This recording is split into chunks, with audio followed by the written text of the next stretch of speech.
from Sweden, and you brought up Sweden quite a few times, so I'm interested in that.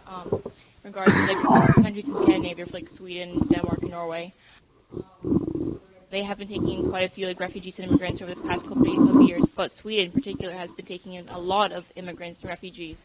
And I don't know if you can answer this, but like, why do you think Sweden is taking in more immigrants than like Norway and Denmark? Like the other two countries, like the latter two, they've tried to cap it because they don't want to like disrupt their population, whatever. But Sweden continues to take it in, even though there's a lot of people on the right side, a lot of nationalists, not even nationalists, just people in general just don't want to take any more immigrants. Why do you think that is? Yeah, I spent quite a lot of time in Sweden for this book and for some years, and as in the rest of Scandinavia, and there's a very, very interesting set of reasons. The specific reasons for why Sweden has been the only country other than Germany to take in this percentage of refugees is all sorts of things. But one, I think, is the self-image of the country. I thought when I first started going to Sweden that Sweden didn't suffer as much from the guilt thing as the rest of Europe. And then I realized it's a very subtle form of it that actually has been growing since you go away from the war, as Swedes have become more aware of what they didn't do and what they did, which I think they're going through a very interesting rethinking of what actually happened in those years that they don't feel good about. And that's one reason why they carry the guilt. As for the comparison with the other countries nearby, it's a fascinating question. I have one main thought on it. Denmark is one of the countries that got what I describe as an early warning siren going off.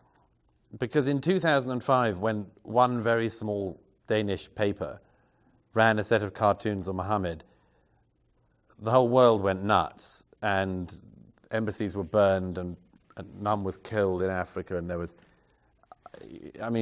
demonstrations on the streets of London with people waving placards outside the embassy saying, "Behead the people who offend Islam."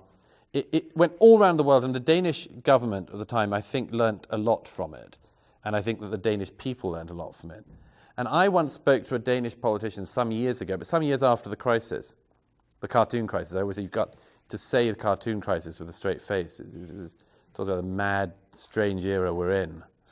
But I spoke to a Danish politician who said to me, "I don't want any more immigrants in the country now." And I said to them, "Well, that seems an excessively bald cut-off." And they said to me, "Look, we've done polling on it, and the polls all show that 90% of Muslims in Denmark think that the Danish papers don't have the right to publish cartoons of Muhammad or ever blaspheme Islam." This MP said to me, "Look, I don't want to do it, because for every 10 people we bring in, 9 of them will stifle our right to free speech more, and so we don't want it." I thought that, look, you can agree or disagree with that, but it's a plausible viewpoint. I think that Denmark, for that reason, saw what was happening in 2015 and dodged the whole thing. And it dodged it, by the way, in a very interesting and unpleasant way.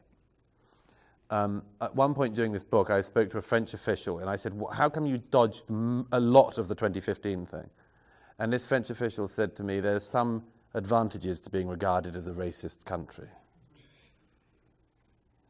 And that's a very interesting response. Now, Denmark went out of its way to look unwelcoming when they did this thing that they've done very few times, actually, as far as I understand, but announced that migrants coming across its border could have their valuables to the value that they might take from the state in welfare have taken away from them at the border. There was a huge hue and cry across Europe and across the world. People made Holocaust comparisons, I think unjustified, but they made all sorts of historical comparisons. My God, you're taking refugees, jewelry off them and so on. Actually, I think very little of this happened. What it did do was it sent this very strong and ugly message around the world. Denmark doesn't want you. Don't come here. So that's what happens when you have a crisis of leadership and you have a crisis of things happening, and people all have to come up with a way to deal with it. And some of them do it well, and a lot of them just make it up as they go along. And some people will come out of it well, and some come out of it badly. But it's a fascinating thing there.